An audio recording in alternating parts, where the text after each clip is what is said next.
Dear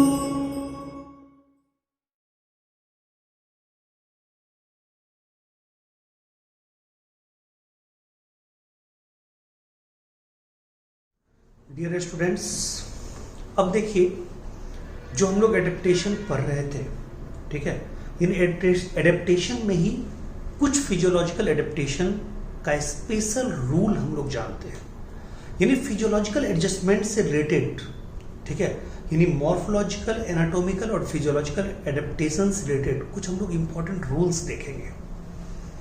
NCERT में भी एक रूल की चर्चा है, एलेंस रूल। तो हम लोग अब इस वीडियो में उस रूल्स को देखेंगे। एलेंस रूल को तो देखेंगे, 3, 4, 5 और रूल को हम लोग देखेंगे।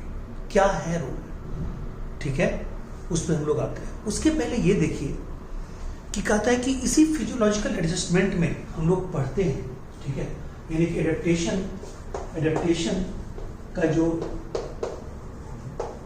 एडेप्टेशन वीडियो लेक्चर पार्ट 2 जो है, इसमें हम लोग क्या देखने जा रहे हैं, इसमें हम लोग ये देखने जा रहे हैं, ठीक है, कि जैसे मान लीजिए कि कुछ पोलर एरियाज है, ठीक है, पोलर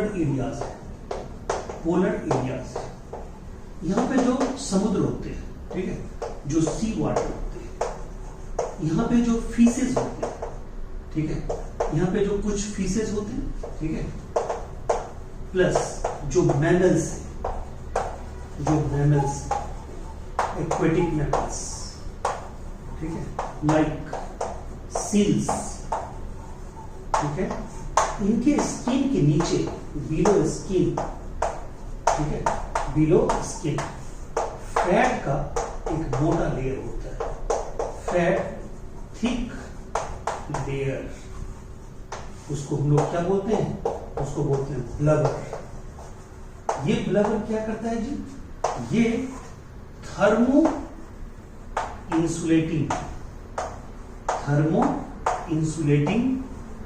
ऑर्गन का काम करता है, थर्मो इंसुलेटिंग ऑर्गन का काम करता है। ये ब्लबर क्या करता है जी, थर्मो इंसुलेटिंग ऑर्गन का काम करता है। ये थर्मो इंसुलेटिंग ऑर्गन जो है, ये थर्मो इंसुलेटिंग स्ट्रक्चर का काम करता है, और ये उनके बॉडी के, ठीक है, ना अंदर ठंड जाने देता है, ना बाहर निकलने देता है, ठीक है। तो ये इंसुलेशन का काम करता है। जो इंसुलेटेड होता है वहां पे क्या होता है, वो एकदम पुअर कंडक्टर ऑफ हीट होता है, तो वो उसके अंदर के गर्मी को बचा के रखता है। सील हो गया, ठीक है, डॉल्फिन हो गए, ठीक है, या मान लीजिए कि व्हेल हो गए, ठीक है, सील भी एक्वेटिक सील प्लस, ठीक है, डॉल्फिन प्लस, ठीक है, क्या बोलेंगे, व्हेल या कुछ फीसेस।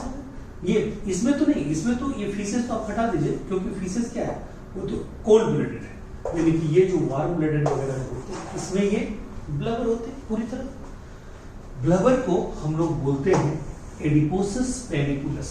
क्या बोलते हैं, एडिपोसस पेनिकुलस, इसको बोलते हैं एडिपोसस, ठीक है, पेनिकुलस, इसको बोलते हैं एडिपोसस पेनिकुलस, ठीक है, ब्लबर को बोलते हैं एडिपोसस पेनिकुलस। क्लियर। तो ये सब उसमें पाया जाता है, ये एडजस्टमेंट है।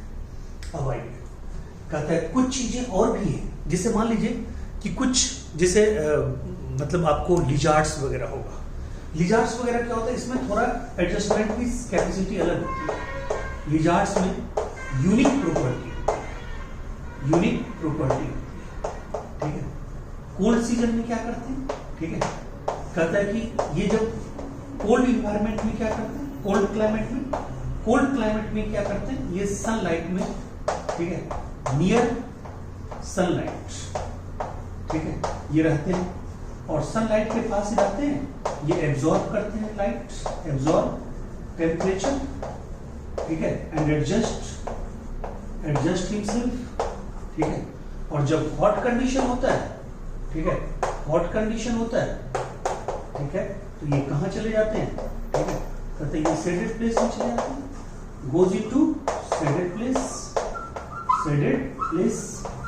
ठीक है।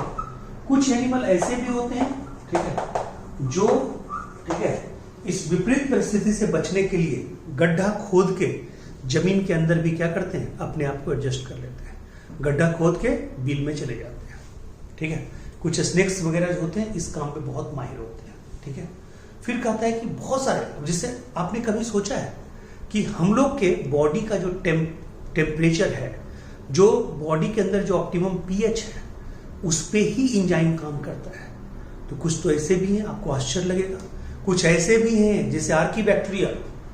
ठीक है, मतलब ये क्या होते हैं, ये मतलब हाइड्रोथर्मल जो वेंट्स होते हैं उसमें पाए जाते हैं, थर्मल स्प्रिंग्स में पाए जाते हैं।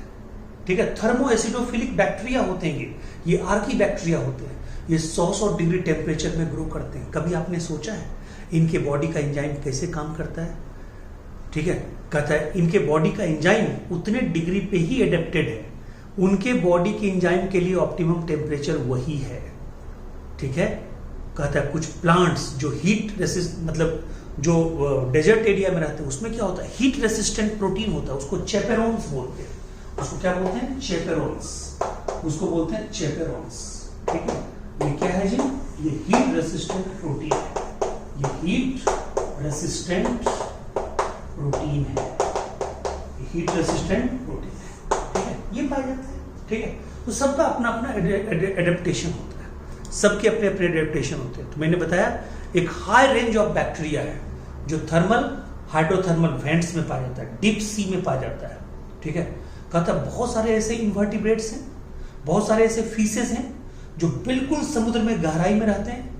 कभी आप सोचिएगा, उसका आंसर ढूंढने की कोशिश कीजिएगा कि कैसे, मतलब उतने समुद्री पानी के प्रेशर को झेलते हैं, उनमें भी एडेप्टेशन होता है।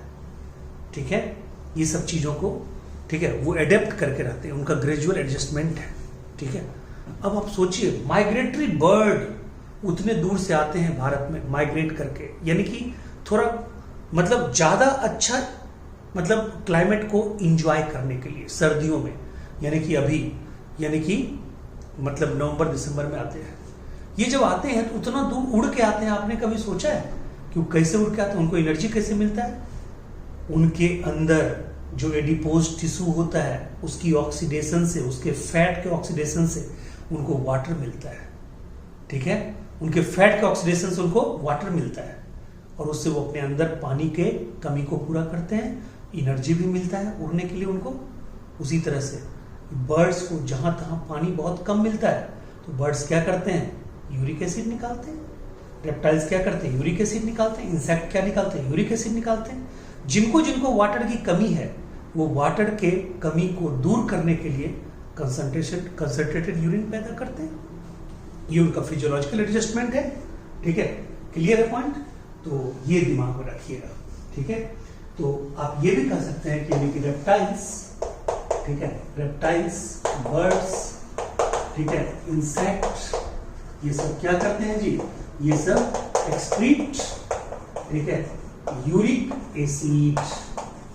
ये भी उनका क्या है जी, ये उनका फिजियोलॉजिकल एडजस्टमेंट है, जिसको कि सबसे कम वाटर चाहिए, ठीक है, एक्सक्रीशन के लिए। तो अब देखिए यहाँ पे क्या है, यहाँ पे मैं आपको 5 रूल बताने की कोशिश कर रहा हूँ। ये सब तो नॉर्मल बात हो गई, जनरल बात हो गई। अब देखिए इस वीडियो में आपको 5 मैं रूल बताने जा रहा हूँ। ठीक है,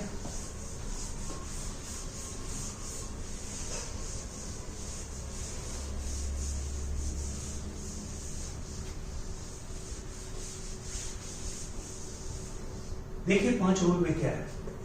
पहला जो आपका है वो है एलेंस रूल, एलेंस रूल। दूसरा जो आपका है वो है, ठीक है, वो है आपका रेंसेक रूल, रेंसेक्स रूल। ठीक है, एक आपका है Burgman rule, Burgman rule, Burgman rule. एक आपका है जॉर्डन्स रूल, जॉर्डन्स रूल। एक आपका है, ठीक है, ग्लोगर्स, ग्लोगर्स रूल। ठीक है, देखिए ये जो 5 रूल है इसके बारे में बता दूं। ठीक है, ये जो रूल है ये आपको एनसीईआरटी में दिया हुआ है। एनसीईआरटी में दिया हुआ है, ठीक है। ये क्या कहता है? कहता है कि जो एनिमल, ठीक है, कहता है एनिमल्स हैविंग, एनिमल्स यानी कि मैमल्स हैविंग, ठीक है, वेरी स्मॉल ईयर, नोज, ठीक है, स्टॉट, लिम्स, ठीक है, which are present in colder region, कहता है कोल्डर रीजन में रहने वाले एनिमल, खास करके मैमल्स के कान, नाक, यानी जो भी एक्सट्रीमिटीज है, स्टाउट वगैरह, ये सब क्या होते हैं? छोटे छोटे होते हैं। उनके हाथ पैर भी छोटे छोटे होते हैं। क्लियर है? ये बोला जाता है, ठीक है, यानी कि उनके लिम्ब्स वगैरह छोटे छोटे होते हैं, ठीक है, वाटर के लॉस को, ठीक है, मतलब रोकने के लिए, ठीक है। देखिए यानी कि जो यहाँ पे हमने क्या बताया आपको, 5 रूल बताया है। उसमें पहला रूल जो है वो क्या है आपका, ठीक है, वो है एलेंस रूल, जो एनसीईआरटी में दिया हुआ है। ये रूल क्या कहता है? एनिमल्स यानी कि mammals having very small year, ठीक है, नोज, स्नाउट, ठीक है, स्नाउट, ठीक है, लिम्स, ये सब क्या होते हैं? बहुत ही छोटे छोटे, which, ठीक है, are present in colder region to minimise the heat loss. हमने शायद आपको वाटर लॉस बोल दिया था गलती से। अब देखिए, कहता है कि जो कोल्डर रीजन में रहने वाले जो एनिमल है, खास करके जो मैमल्स हैं, उनके लिम्स, उनके नाक, उनके कान, उनके स्नॉट, ये सब क्या होते हैं? ये सब छोटे छोटे होते हैं, जिससे कि यानी कि जो भी खुली एक्सट्रीमिटीज है, जो खुला ओपनिंग है बॉडी में, वो सब छोटे छोटे होंगे। कहता है हीट लॉस को मिनिमम करने के लिए, यानी कि एडेप्टेशन, सबसे बड़ा एडेप्टेशन ये है। क्लियर है पॉइंट? आइए दूसरा, रेंसैक रूल। ये क्या कहता है? ठीक है, कोल्डर रीजन में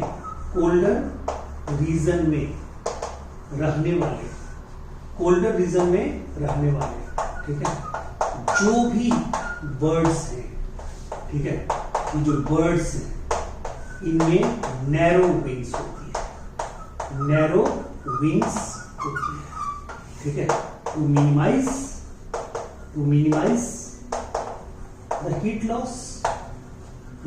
द हीट लॉस, ठीक है, हीट लॉस को मिनिमाइज करने के लिए उसमें नैरो विंग्स होते हैं, एकदम ऐसे करके सिकुड़ के वो बैठे रहते हैं बर्ड्स, ठीक है। तीसरा ये बर्गमैन रूल्स कहता है, ये जो है बर्गमैन रूल, ये बर्ड और मैमल्स के लिए ही है, बर्ड और मैमल्स के दोनों के लिए है, ठीक है। ये रेंसैक सिर्फ बर्ड्स के लिए था, ये मैमल्स के लिए था, ये बर्ड्स और मैमल्स दोनों के लिए। इसमें क्या कहता है कि कोल्डर रीजन में रहने वाले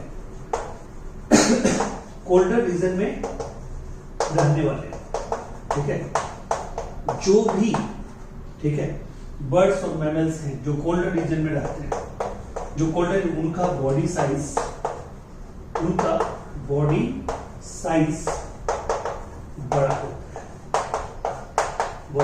बड़ा होता है, उनका बॉडी का साइज क्या होता है? बहुत बड़ा होता है, जो कोल्डर रीजन में रहने वाले हैं। तो आप इससे अनुमान लगा सकते हैं, कोल्डर रीजन में मान ले कि, ठीक है, कनाडा में देखिए, उनका लंबाई, बॉडी सब कुछ तगड़ा होगा, ठीक है, उनके जो एक्सट्रीमिटीज होंगे, कान, नाक, ये सब क्या होंगे? छोटे छोटे होंगे, ठीक है। आइए जॉर्डन रूल तो और अजूबा है। कहता है कोल्डर रीजन में जो रहते हैं मछलियां, ठीक है, उनमें वर्टिब्री की संख्या ज्यादा होती है, vertebrae number is more than hot reason, यानी कि जो कोल्डर रीजन में जो मछलियां होती हैं, उनमें वर्टिब्री की संख्या क्या होती है? ज्यादा होती है, ठीक है, इन कंपैरिजन टू, ठीक है, जो थर्मल रीजन है, जो हॉट रीजन है, जो हाई टेम्परेचर वाला जो रीजन है, उससे ज्यादा, ठीक है, किसमें होता है? ठीक है, जो कोल्ड रीजन में मछलियां होती हैं उनमें वर्टिब्रेट की संख्या ज्यादा होती है। तो ये उनका एडेप्टेशन है। अब ग्लोगर्स रूल ये एक अलग है। ग्लोगर्स रूल ही सिर्फ ऐसा है जो हॉट रीजन वाले एनिमल की चर्चा कर रहे हैं। ये कोल्ड रीजन वाले चर्चा किया, ये कोल्ड रीजन, ये कोल्ड रीजन, ये कोल्ड रीजन, और कहता है ये ग्लोगर्स, ये हॉट रीजन। ग्लोगर्स गर्मी, ऐसे याद रखना। यानी ग्लोगर्स रूल गर्मी में रहने वाले, यानी कि थोड़ा जो हॉट कंडीशन है उसमें रहने वाले, ठीक है, मैमल्स की चर्चा कर रहा है। कहता है एनिमल्स, ठीक है, एनिमल की, ये जनरल एनिमल्स, ठीक है, presenting hot reason having more melanin content, ठीक है, इन देयर स्किन, ठीक है। ऐसे भी आप देखिए ना, जब आप जाते हैं, देखिए ऐसे भी, मैं आपको ये लास्ट में बताता, कहता है कि ऐसे भी आप देखिए कि हम लोग सनलाइट में बैठते हैं, सर्दियों में तो अब आ रहा है सर्दी, सनलाइट में बैठेंगे, आप देखिएगा आपका स्किन का कलर क्या होगा, डार्केंड हो जाएगा। डार्केंड स्किन कलर, ये डार्केंड स्किन कलर जो होता है, क्यों होता है? ये स्किन कलर बहुत ही डार्क हो जाता है, क्यों? कहता है इसलिए कि जो अल्ट्रावायलेट रे आती है ना, उसके लिए बहुत ज्यादा एफिनिटी होती है। किसको मालूम है? मेलानिन को। ये मेलानिन हमारे ब्लड स्ट्रीम में ऊपर आ जाती है। तो मेलानिन आती है अल्ट्रावायलेट रे को एब्जॉर्ब करने के लिए। वो मेलानिन जब ऊपर आती है तो हमारा स्किन का कलर, ठीक है, क्या हो जाता है? ब्लैक हो जाता है, ठीक है, टेनिंग ऑफ स्किन बोलते हैं उसको, टेंड हो जाता है। और कहता है फिर जब नॉर्मल वे में आते हैं तो स्किन का कलर नॉर्मल। या ऐसे भी आप देखिए, जो पार्ट, मान लीजिए यहां तक का पार्ट, कभी कभी आपको अपने ऊपर फील होता है कि हम भी बहुत गोरे हैं। कब फील होता है मालूम? जब आप अपना सॉक्स हटाते हैं, सॉक्स हटाते हैं पता चलता है कि आप बहुत गोरे हैं जी, ठीक है। क्यों? वो सॉक्स के नीचे वो ढका रहता है, वो पार्ट कभी लाइट के प्रति एक्सपोज ही नहीं हुआ, तो उस मेलानिन, उस पोर्शन में मेलानिन कंटेंट कभी बाहर आता ही नहीं है, इसलिए वो ऐसा ही आदत बस हो जाता है, ठीक है, एडेप्टेशन है। तो कहता है ऐसे भी आप यहाँ तक कपड़े अगर पहनते हैं तो इसके अंदर का देखिए पार्ट आपको लगेगा कि गोरा है, उसमें आपको फील होगा हम तो बहुत गोरे हैं, ठीक है। तो ये सब एडेप्टेशन है। तो ये गर्मी में रहने वाला सिर्फ ये एडेप्टेशन है, बाकी सर्दियों का एडेप्टेशन है। और ऐसे भी मैं आपको बता दूं, ये एडेप्टेशन जो होता है ना, शॉर्ट टर्म एडेप्टेशन होता है। शॉर्ट टर्म एडेप्टेशन होता है। ये शॉर्ट टर्म एडेप्टेशन जो है ना, उसका एग्जाम्पल है वही, ठीक है, कि आप सर्दियों में निकले बाहर और आपका स्किन का कलर क्या हो गया? ब्लैक हो गया। और लॉन्ग टर्म एडेप्टेशन का एग्जांपल क्या है? कंगारू यूज्ड, ठीक है, kangaroo used tail as fifth limb. बैठने में कंगारू अपना जो पूंछ है वो पांचवें पैर के रूप में इस्तेमाल करता है। धीरे धीरे एडजस्ट हो गया। हमारा ये अंगूठा, ये अपोजेबल थंब, ये हमारा जेनेटिक हो गया। कहता है कि जो इवोल्यूशन होता है ना, इवोल्यूशन के दरमियान बहुत एडेप्टेशन को क्या होता है कि मतलब एडेप्टिव गुण को, ठीक है, मतलब आत्मसात करने के लिए, यानी कि एडेप्टिव गुण को फिक्स करने के लिए, जेनेटिकली फिक्स करने के लिए एक लंबा इवोल्यूशन का रास्ता तय करना पड़ता है। तो आप याद कर लीजिए, वैसा एडेप्टेशन जो जीन में चला गया, जो जीन में घुस गया, वो ग्रेजुअल इवोल्यूशन के बाद जाके वहां तक पहुंचता है। यानी वैसा आदत, वैसा अनुकूलन जो आपके आदत में आ गया, जो आपके जेनेटिक मतलब कैरेक्टर के रूप में डेवलप हो गया, उसको डेवलप होने में इवोल्यूशन के थ्रू एक बहुत लंबा रास्ता तय करना पड़ता है। क्लियर है? तो ये सब पॉइंट को लेते हुए ये पूरा का पूरा आपका, ठीक है, वीडियो फिनिश हुआ। और इस वीडियो के थ्रू मैं आपको बता दूं कि पूरा का पूरा एडेप्टेशन, ठीक है, जो टॉपिक है वो आपका फिनिश हुआ। इसमें कोई अंत नहीं है, बहुत ज्यादा है पढ़ना। आप और भी कुछ अपने से कलेक्ट करने की कोशिश कीजिएगा, ठीक है। तो मैं आपको लास्ट ये बता दूं कि एडेप्टेशन दो तरह का, short term adaptation, long term adaptation. ये पुराने एनसीईआरटी में दिया हुआ है। लॉन्ग टर्म एडेप्टेशन में, ठीक है, क्या है जी? तो कहता है ए कंगारू यूज्ड, ठीक है, tail as fifth limb for sitting, ठीक है। ह्यूमन यूज अपोजेबल थंब, ठीक है, फॉर टूल मेकिंग या राइटिंग या कुछ भी। सोचिए, अगर आप सोचिए घर पे कि अगर आपका ये अंगूठा उल्टा नहीं होता तो आप कुछ भी कर पाते। देखिए क्या कुछ कर पाएंगे? नहीं, कुछ नहीं कर पाएंगे। तो ये क्या है? ये हमारे इवोल्यूशन के दरमियान धीरे धीरे अपोजिट होता चला गया, ठीक है। और हमारा अब ये क्या हुआ, जेनेटिक्स में आ गया, जीन कैरेक्टर में आ गया। क्लियर है पॉइंट? ठीक है। चलिए अगला जो हमारा, ठीक है, जो वीडियो लेक्चर होगा वो होगा पॉपुलेशन का। Okay, thank you so much, take care, मिलते हैं अगले वीडियो में। Thank you.